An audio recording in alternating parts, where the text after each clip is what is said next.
All right, welcome on Ryan Montis with us. He's sharing with us all about hypnotherapy today and some of the other things, the awesome, amazing things that he does in the holistic healing and coaching world.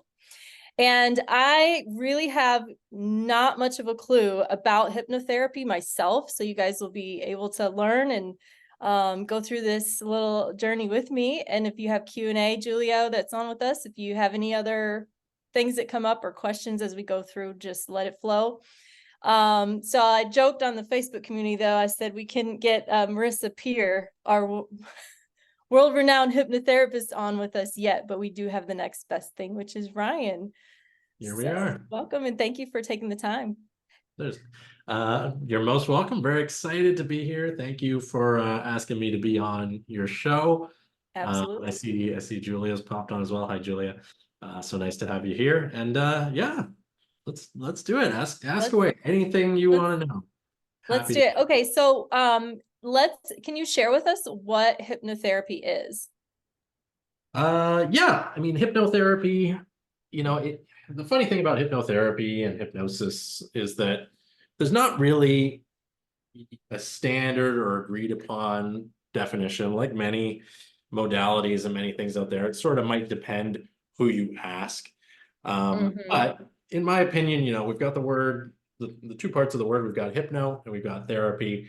And so I like to say that anytime a person uses a hypnotic phenomenon or a hypnotic technique or hypnotic principles for a therapeutic purpose, then that's hypnotherapy, right? So I say hypnotherapy falls under a wider umbrella of hypnosis because there's other kinds of hypnosis. There's stage hypnosis, entertainment hypnosis, many different types of hypnosis. So hypnotherapy is one specific use of hypnosis for a therapeutic purpose, usually for the improvement of quality of life or the changing of behaviors or the changing of beliefs, things of this nature.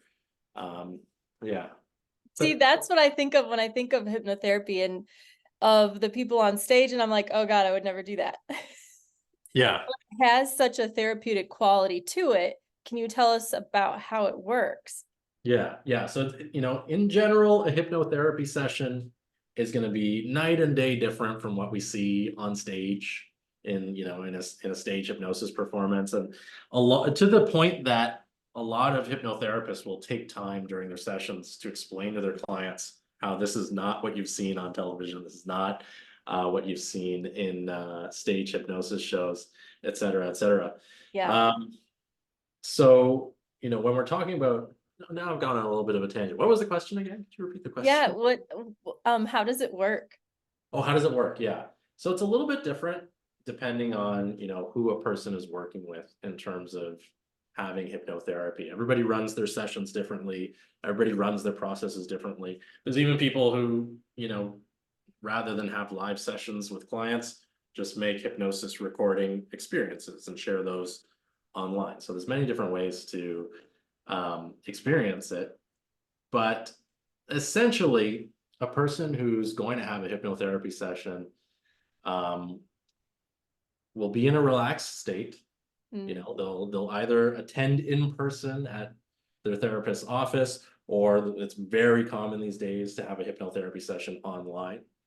And so the first portion of the session will often be just, conversation, building rapport, getting to know each other, and giving the client a good understanding of what process they're about to participate in. So, and you do majority of your sessions online, right? I only work online. Cool. Almost exclusively. I mean, these days, mostly what I do is training. I don't take a lot of one-to-one clients anymore. But yeah. And your courses are online for training? My courses are online. Practitioners, coaches, other holistic healers that are interested, or anyone that's interested in learning how to do this for their clients or even with themselves, can do your training. Yeah, absolutely. In fact, that's kind of most of the people that come through my hypnosis training specifically. It's mostly coaches, online coaches, a lot of people who are already serving others in some capacity, and then they're adding hypnosis to their sort of repertoire of helping people, rather than people who it's still some, but it's less people that are just starting off and serving others and want to be specifically a hypnotherapist that come through my trainings. So a lot of online coaches, basically, in other words. But yeah, so, for a person who's experiencing hypnotherapy, part of it'll be conversation. And then it depends on the specific training and the specific style of the hypnotherapist that they're working with, what the remainder of the session will be like. Usually it's going to involve, some eyes closed time. Usually it's going to involve relaxation. And, hypnotherapists have a bunch of different tools that they can use, often called an induction, which is where a person is guided into a hypnotic state, or some people refer to it as a trance state. And this is where they can communicate with their subconscious mind, with their unconscious mind. Okay. And this is, the important bit of a hypnotherapy session, where a context is created for change to occur in a person's subconscious mind or unconscious mind. And That that's makes really sense. what leads to the results, right? Yeah. Yeah. So someone, for example, I was just looking into a little bit other things with my own coaching. And one of the things that we find, especially with people struggling with the anxiety and some of the different things associated with that, but that an experience, they've attached a certain mental, emotional, and physical um, um, thing to that experience, a negative connotation or a negative trauma to that experience, and then tapping into the subconscious. So they may have in their conscious mind be able to have been able to sort of clear that or overcome that, but the subconscious is still running it in the background. Yeah, that's something that can occur. I mean, it's been said that humans are very much meaning making machines or meaning generating machines. And so, some people do explain it very similar to what you're saying, where a person will have an experience in their life, and it's up to them, either consciously or unconsciously, what meaning they attach to that experience. So for what one person could be very benign, and they could attach a meaning that it was unimportant and carry on with their life. Another person may attach a meaning of pain or suffering or difficult emotion to a past event. And that could, yes, stay outside of their conscious awareness in their unconscious, hypothetically causing difficulties for them in life. So that's not exclusively, dealing with situations like that is not exclusively what a hypnotherapist is limited to, but that's definitely one of the things is, helping the client to access perhaps it's repressed information or just unconscious information that needs to be released or reconsidered or reevaluated or change that meaning that was previously attached to an event or a circumstance so that they can be liberated from it. That is part of it for sure. Wow. Have you ever heard of Dolores Cannon? I've heard of Dolores Cannon. Yeah, she's a big name. She's a big name in the unconscious mind work arena for sure. Yeah. I just wondered if because I wondered if in sessions people do experience where they're sort of they are channeling other information and higher sort of a greater awareness and other intuitive thoughts that aren't necessarily theirs, but coming through while they're in the hypnotic state. Yeah, I mean, so that's it's a can of worms when we go down that road. Happy to go down that road. But with Dolores Cannon and past life regression work, and there's some specific sort of subsets of hypnotic technique where people describe having those experiences, where they describe accessing information that they didn't otherwise have access to, or they describe, past life information or being connected to a universal information. That's not necessarily part of all hypnosis or all hypnotherapy. There's, and you could almost divide the hypnotherapists that believe that's possible and the ones that do not. And it's two different schools of thought. And then kind of there's also a bridge between them, where there's some people who believe the client is having that experience and they are accessing such information, but it's not that they're connecting to another world, it's that those are metaphorical representations of things that exist within their own subconscious. And I don't think we're at a place in human development yet where we know for sure who's right. You know, the school of thought that say that's not possible, the school of thought that say we're absolutely accessing past life information and otherworldly information, or the ones in the middle saying it's metaphorical representations of something else. The really good news and the really cool thing, I think, is that which, you know, kind of arena you place yourself in terms of beliefs and model of the world doesn't matter, because you can still get results through hypnotic technique and through hypnosis and hypnotherapy to better your life. So, you know, a person could have, you know, trauma is a very general term, but a person could have trauma and choose to deal with it through a past life regression technique and get great results, or they might deal with it through a, you know, a strictly traditional hypnotherapy technique and still get great results, right? So Yeah, it depends on the person's belief set, their belief structure, their model of the world, where they're going to end up. And likewise with practitioners, how they're going to practice. for sure. That's so fascinating. Yeah. So no matter what the beliefs are, underlying beliefs that someone has or perspective on it, they're still going to benefit from it. If they choose to, yeah. If they choose to They choose. participate in the process, they're most likely going to benefit from it. Yeah. Very cool. So I've also heard that it can be very helpful for addiction and overcoming. Is that something that you've experienced? I've not experienced addiction personally. I know that's not what you're asking, but yeah, you know, I think the number one sort of use for hypnotherapy is overcoming smoking Mm, dependence or addiction. You know, there's different people label it different ways. And then the second most common use for hypnotherapy, I don't know if this is still true, but was certainly the statistic for a good amount of time, would be weight loss or changing mm, habits. So yeah, you know, there's definitely a lot of people who overcome and addictions beyond smoking as well, drug addictions, alcohol addictions. There are hypnotherapists that specialize strictly in addictions, and you know, changing behaviors that do have very big implications on the quality of life or the safety or longevity of a person for sure. For me personally, you know, you did ask if I've dealt with that. I've helped a few people release smoking from their behavior.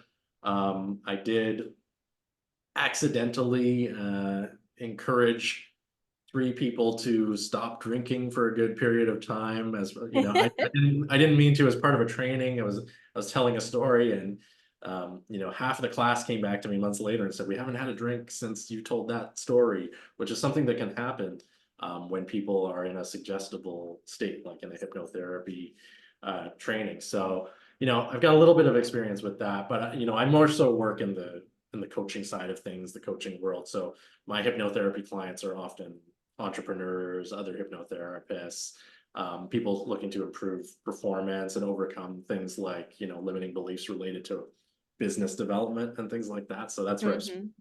most of my time and effort. Yeah, it's very cool. Yeah. Yeah, I mean, I can imagine a lot of people struggle with that. I know one thing that I was just thinking when we were talking about the putting people on stage and doing the hypnosis to them and stuff. So I host karaoke on Friday nights at our Yeah. local little it's our family's really close with their family, but our local little pub and the family that owns it. Yeah. And some of them sing really well and they're amazing, but we could put them in, like, a hypnotic state and then make them sing like Mariah Carey and do a dance or something. I mean, there's some incredible stuff that, you know, when we get into the world of stage hypnosis, it's rare that you see new skills come out. Like if Come out. somebody's a terrible singer, in a normal waking So state, you but have to keep it to wonderful really singer. simple tasks. It's not that. It's more like I mean, you can't install an ability that's not there. You can install the ability to learn that ability using hypnosis. Oh, interesting.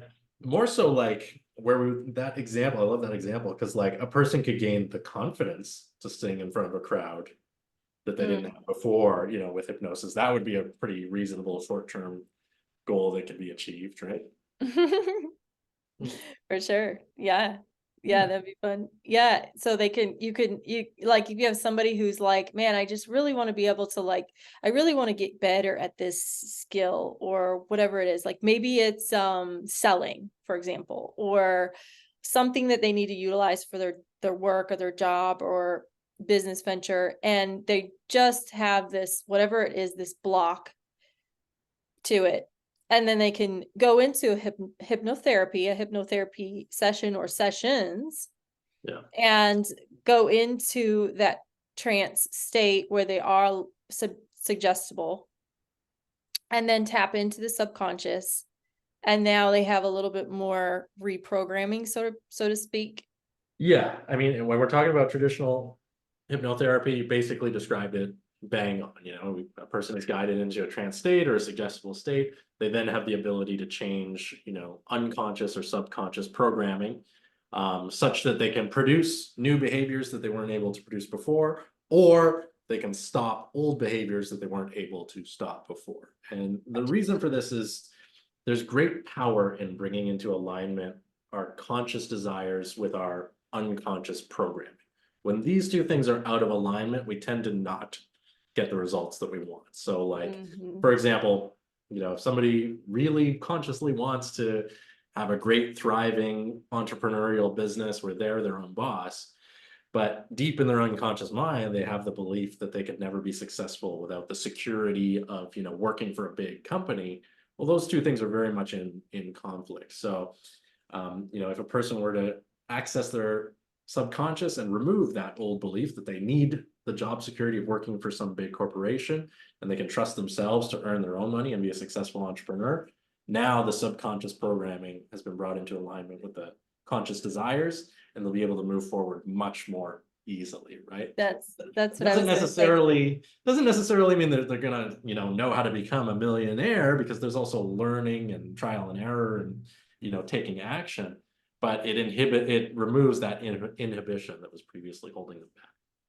Wow, that's so awesome. Kind of like when you do get, if you go out and you get your inhibitions are thrown to the wind, you go out and have a couple of drinks, and then you all of a sudden you can go out, you feel like you can Do fight the anything. biggest guy in the room. Yeah, yeah. So yeah, I mean, it's what behaviors you can unlock with a few drinks is different than what you can unlock with hypnosis. But I enjoy the comparison. It's true, it's and both are Well, dealing with altered states, right? I think in some scenarios, I mean, even just speaking with a client about some of their social anxiety and some of the things that have developed, or I guess what I would call agreements that they've made with themselves when they were younger due to certain situations, and then them just not really being able to fully, they know what they would like to enjoy in their social Mhm. situations, but they're not fully enjoying it because of that underlying subconscious programming. And Yeah. then yeah, just needing a little bit deeper um approach to being able to clear that for themselves. Yeah, social anxiety is another really good example of something that often can be addressed really easily with hypnotherapy or similar techniques. And yeah, I mean that's a good example of like a stimulus response that's happening outside of conscious control, right? So a person's in a social environment, they don't want to feel uncomfortable. They don't want to feel an elevated heart rate or sweating or whatever, or racing thoughts, but it's just happening, right? That response is being triggered unconsciously. And so Mhm. some of the work that a hypnotherapist will do is help a client to disconnect those old sets of stimulus response where this stimulus causes this response that we don't want, bring it into conscious awareness, change it with the use of hypnosis or NLP or another modality. And then again, now they've become liberated because they're no longer creating that old involuntary response that was detrimental for them, right? Mhm. For sure, attached to it. Yeah. Yeah. Very cool. So what's the like what would you say? I know you said you don't you do mostly training for other practitioners. What would you say was probably one of the most interesting or crazy sessions you without giving too much personal information away, I guess. Interesting or crazy sessions? That's a good question. I think the most interesting and crazy stuff tends to happen in the training room, actually. With the associations that I'm affiliated with, in order to become a hypnosis trainer like I am, you Hmm. have to do training and exercises outside of your own area of expertise. So even though I was always moving into the business coaching and entrepreneurial coaching arena, when I was becoming a certified trainer, I had to do stage show hypnosis. I had to run my own Oh, stage show performance in front of an audience, in addition to learning how to teach normal therapeutic hypnosis. So, there is a video out there floating around of me doing a stage show with an audience, and having them do all those fun, silly things on stage, just to prove that, my yeah. depth of knowledge in hypnosis was wide enough to be considered a proper instructor, right? Uh-huh. So there's And that. so is it true that they don't remember, or they didn't know that they were in, you know, being asked to flap their arms like a chicken or something funny? Um, in general, it is not true. In general, it's uncommon for a person not to have a recollection of either participating in stage hypnosis or a hypnotherapy session. Hmm. But that being said, sometimes, yeah, sometimes people don't remember. And it's not that necessarily they can't. It's just that it's normal for a person in the course of their life to sometimes be in a context where they're not retaining in a way that they can easily recall everything that's happening around them. So, Hmm. like, I think most people will have had this experience where you're watching television and maybe your partner or a child or somebody else is talking to you, and you're kind of vaguely aware that they're talking, but you're really focused on what's on television. Yeah. And then you look at them and they're like, so, and they're waiting for an answer, and you can't remember what they asked you whatsoever. Hmm. So, Or you're it's driving and you're driving and all of a sudden you're home and you're like, how did I just get home? precisely, that's a really good example. So it's not that a person can't remember, or that they were out of their body or something like that. It's just that sometimes a person can be in a context where they're not storing the information in the part of their mind that's easily recalled. And Hmm. sometimes that happens to be during hypnosis. It's not that the information didn't go in, and it's also not that it's not in the mind somewhere. It's just not easily recalled at a given moment. Wow. So Yeah. something, and when that happens and a person was in hypnosis at the time, it's very easy to just say, "Oh my goodness, they have amnesia. They were zonked out. They don't remember what was happening." But it's not quite that, sinister, so to speak. So I know we've been jumping back and forth between the two with hypnosis and hypnotherapy. But I wanted to touch on, you mentioned the recorded versions of a hypnotherapy session and doing that sort of self-guided. Yeah. Is there any cautionary thing that you would put out there if someone was doing it on their own, um, versus working with someone having someone there with them?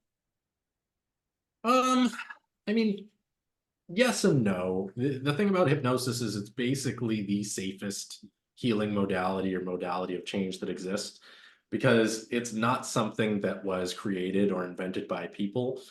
Hypnosis is just a term for facilitating communication with our own unconscious mind, right? So I like to tell my students, hypnosis was not invented, it was discovered. It's a mechanism that It's every already human being has inbuilt, right? And so it's kind cool. of like saying, is there any unsafe way to like breathe, right? Well, as long as you keep breathing, you're going to be probably relatively safe. So, that's the no, there's no, major risk to using hypnosis. But then Mhm. also, just like anything else, common sense applies, right? We want to, if we're going to, whether we're going to book with a hypnotherapist or we're going to listen to a hypnosis recording, we want to consider the source. Is it a reputable source? Is it a person who has demonstrated ability, by whatever means? It could be via credentials or testimonials, or however they choose to demonstrate their trustworthiness. I would only listen to a hypnosis recording that I'm confident includes, suggestions that I actually want to hear. I would only book with a hypnotherapist that I'm confident is trustworthy and, has a track record of helping their clients get good results. So, Sure. and there's many, many, many of them. There's a lot of hypnotherapists in the world. It's kind of one of those sneaky professions. Like I used to be a private investigator. Nobody knows that private investigators even exist until you start looking for them, and then they're everywhere, right? There's lots of them. Wow. Hypnotherapists are like that. There's so many great ones out there that you can connect with, right? I think that would be like a second career choice for me. Oh, it's a ton of fun. It's a ton I of think it would be so fun. Wow. yeah. Did any of this tie in for you from the private investigator your role as a private investigator?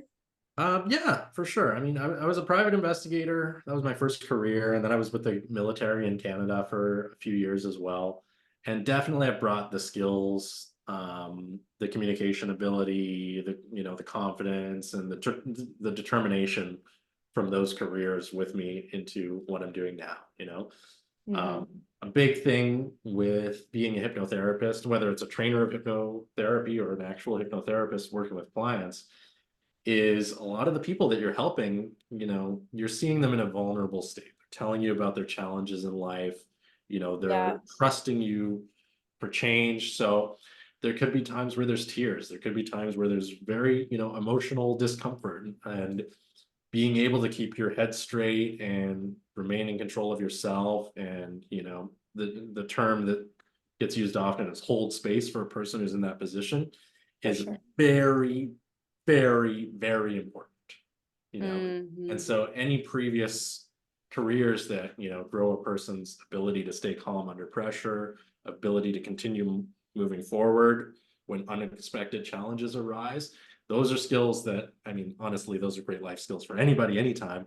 But for a hypnotherapist, those are really great skills to have, right? Definitely. Definitely. Yeah. And that is it's a very incredible thing I find in session is I just get to a place where I feel so like unbelievably grateful to have someone willing enough to open up and then being able to share that space with them. Yeah. And it can be really heavy. Um, but a lot of times just coming out of that and just feeling like it was such a sacred time in a way. And that can be so powerful, I think, for both people.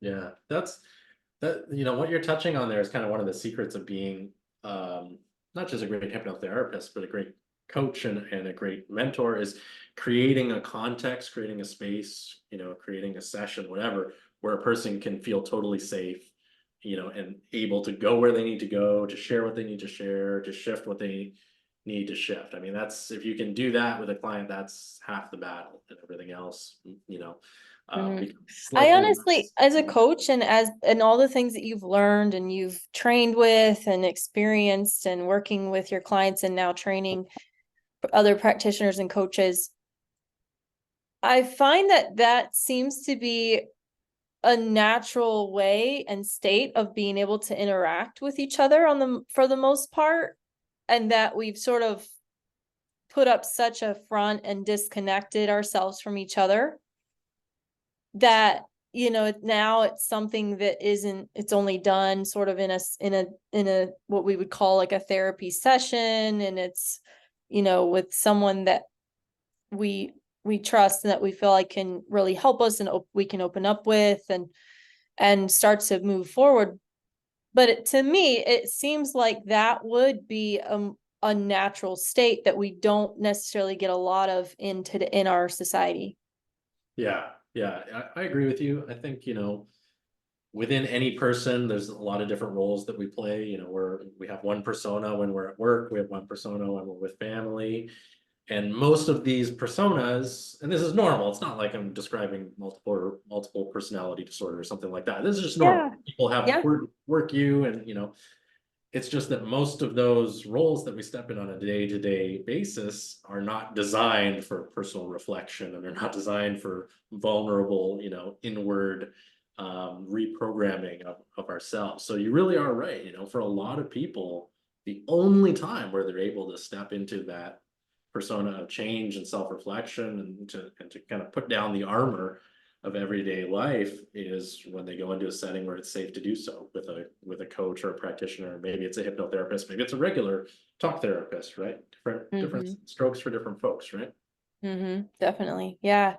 Yeah. And I totally get that, the different roles. I was just with my dad earlier today, and helping with some of the things medical wise that he has going on. But I still find myself reverting back to, when you go back with family, like a lot of people are about to do over the holidays, and you sort of find yourself reverting back to either some of the old things that you've found yourself, um, um, moving beyond, and perspectives and beliefs and different things that you've cleared out and you've moved past and you've moved through, and then you go back into the dynamic again.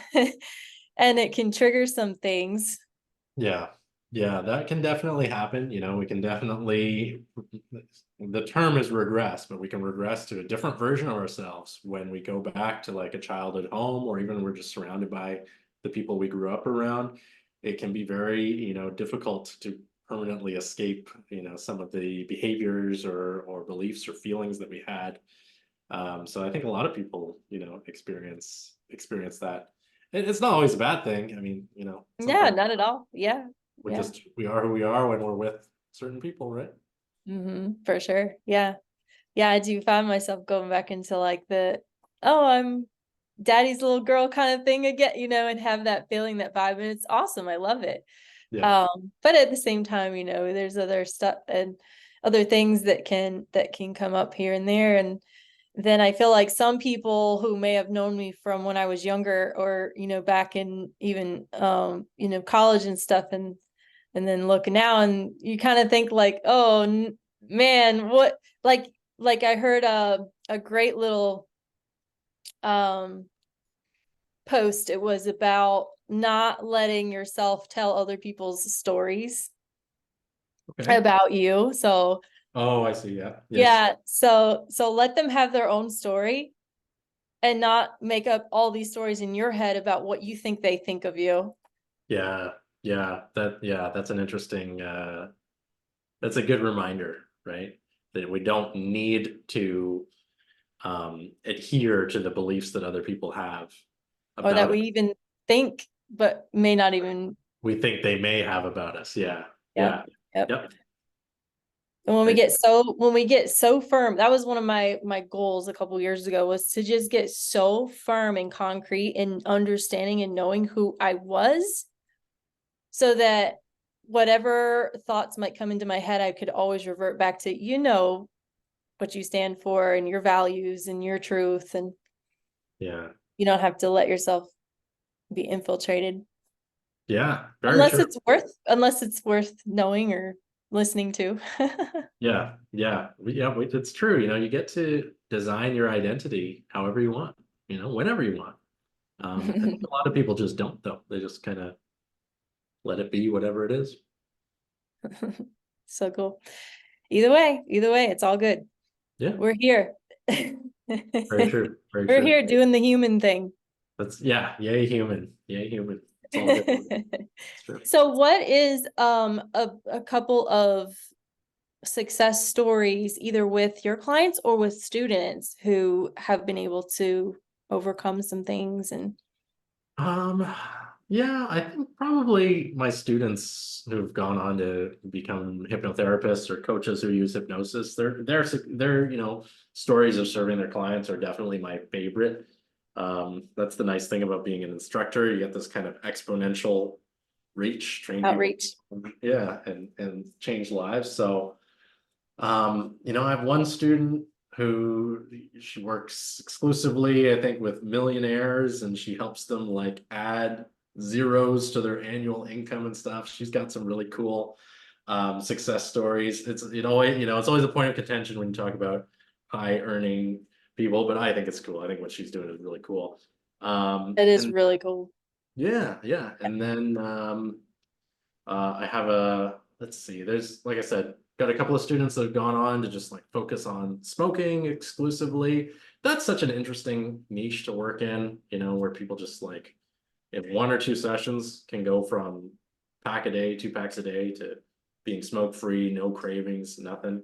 That's cool Mhm. stuff. But you name it, like people are Yeah, doing it. I totally get the difficulty of people trying to quit smoking or some other addiction. I used to smoke myself back when I was in high school. Well, like really, see, I went to private Catholic school, and then 6th grade, I went to public. And once that hit, I was like, wow, this is like the real world. And yeah, so got Yeah. into a little bit of trouble, not too There's much. trouble. Yeah.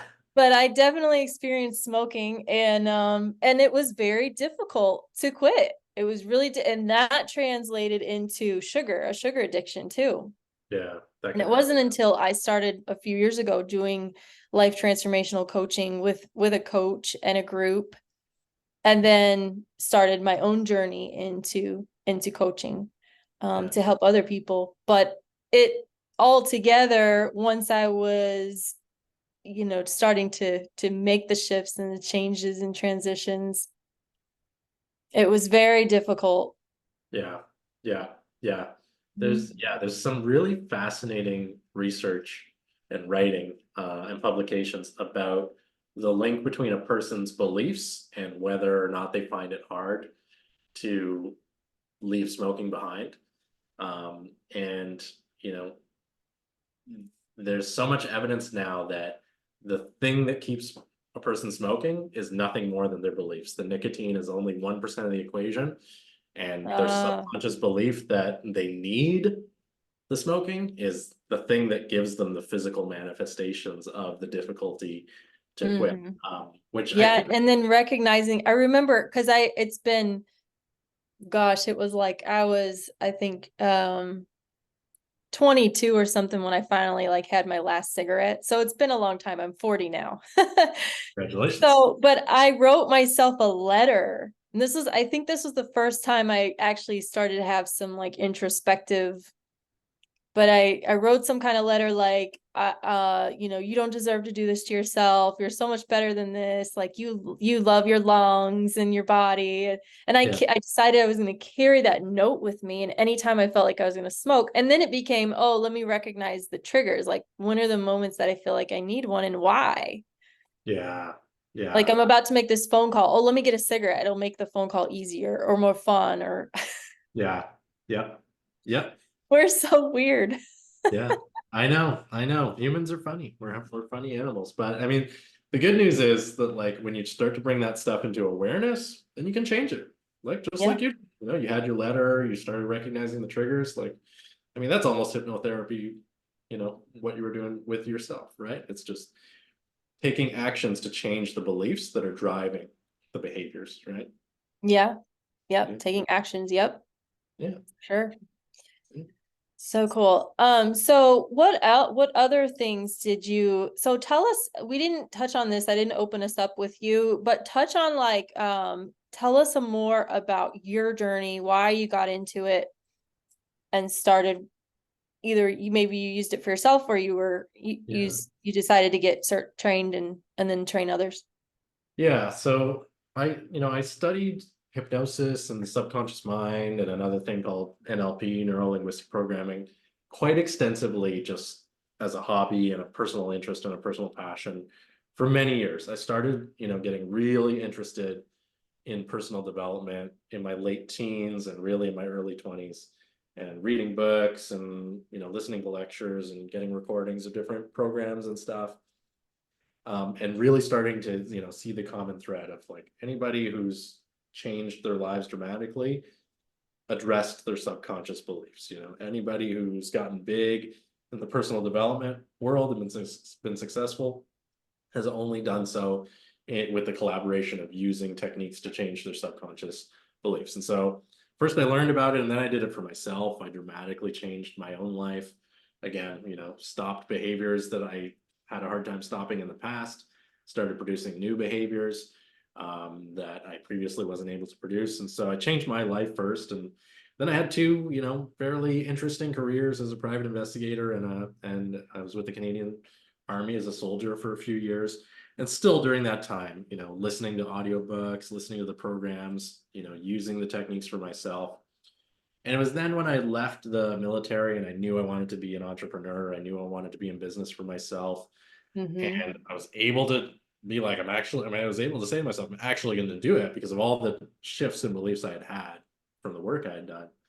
It was just a natural decision to be like, well, I love this work. I love the, shifting beliefs, and I really had a passion for public speaking. And so this was all just the intersection of loving personal development, understanding the subconscious mind, wanting to lead groups, wanting to teach, and wanting to be an entrepreneur. It's like, okay, hypnotherapy and NLP, and coaching instructor is like exactly the middle point of all of that. And so I dove in, did formal trainings, went all in, spent money, spent time, spent energy, loved every minute of it. Truly felt that I'd found my passion when I was in the thick of the trainings and everything, despite how difficult and intensive they were.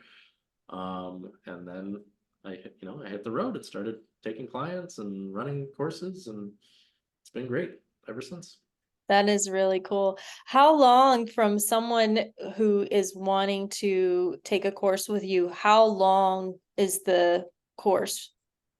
It really depends what they want to learn. And the journey of becoming a hypnotherapist or a coach is very different for every person. Some people will take, 1 3-day course and have a really fun, intensive 3-day hypnosis training. Some people will take a course like that and just like really get it and be off and hit the ground running, and be rocking and rolling and helping clients really easily after that. Some people will take a few courses and will take more time to study and will want to learn the different perspectives, because there's a lot of different perspectives on hypnosis and hypnotherapy and how to help people. So for some people it's a few days of training and then some practice, of course, and then hitting the ground. For some people it's years of training, right? For me, it's hard to know where I passed the tipping point of being able to help other people, because I was studying this stuff independently for over a decade, for almost 20 years, before I started offering it as a service, right? So my Mhm. formal training, when I was going through my formal training to become an instructor, I already knew a lot of the stuff. There wasn't a lot of surprises, so I was able to pick things up. But Mhm. to answer your question more specifically, yeah, hypnotherapy courses range from 3 days to 3 years. NLP courses tend to range from and that's neuro-linguistic programming, tend to Yep. range from like 5 days to 2 weeks, 3 weeks, several months. So it really depends on where the person's starting, what specifically they want to do, who they want to help, what niche they want to serve, etc., where they want to end up. There's something for everybody. That's the good news. For sure. So definitely starting out with some sort of initial consult to see where they're at and what they're looking to do. I mean, yeah. I mean, I would say that's spot on advice. If somebody hasn't had any training and they're maybe considering getting a session, an initial consult with an expert, hypnotherapist or whatever, have a conversation where they're at, where they want to go. Likewise, with somebody that wants to get into this, or do hypnosis with other people, yeah, reach out to me, reach out to another expert. Most people in the hypnotherapy industry are very open to conversations, as we're having a conversation right now, and Mhm. talking to people who are interested and sharing their wisdom. My advice to people who are serious about getting into it is take one of the shorter courses first, one of the ones where you actually get to learn the skills and use them in a short period of time, because Mhm. that's really the only way to understand what this all is actually about. Like, you can watch the videos and read the books all day every day, but until you learn it and do it while an expert is watching you do it and telling you you're doing it right, you don't get it. For most people, that's not a universal truth, but for a lot of people. So, and I say this because, it would be a shame to sign up for one of these 2-year training programs that are very intensive and get into some really interesting angles and be halfway through it and be like, oh, this is not what I thought. I'm not into this, right? So that's my advice to people out there, start small. You can always enroll in more programs afterwards. Gotcha. Yeah. Yeah, that makes sense. For sure. And you have a great, so I met you originally on Instagram, and I think it was from my personal Instagram, and then I started the Longevity Lodge, which we really just started in October. So Yeah. it's very new. But that's how I connected with you, and you have really great informative videos on there, and it's very easy to connect with you there. So Yeah, yeah. If anybody's easy to listening, find you. And come of find course, me. when we post this on the YouTube channel, we'll put the links and everything too below to connect with Ryan, and then the community for the Longevity Lodge. We have a Facebook community, but we also have the YouTube channel, and then the Instagram, and we will I plan to continue to do interviews with, I mean, the community itself is all geared towards creating more awareness and accessibility for holistic healing modalities, Eastern medicine practices, and other life transformational content. So that's the Longevity Lodge community itself. So we'll have more interviews, and then I also have workshops that I run.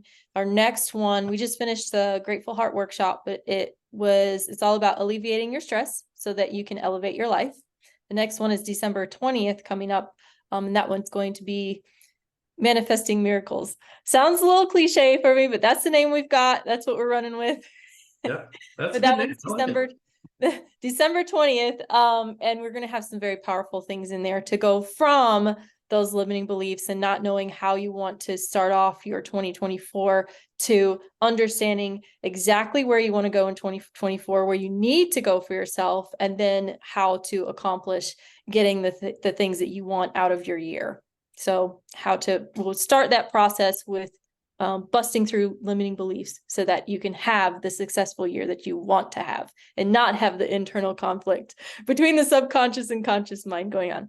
So that starts December 20th, and then we'll have another program beginning with group coaching January 10th. But I'll post all that on ours. Ryan will have his stuff going on for sure coming up through December and the new year.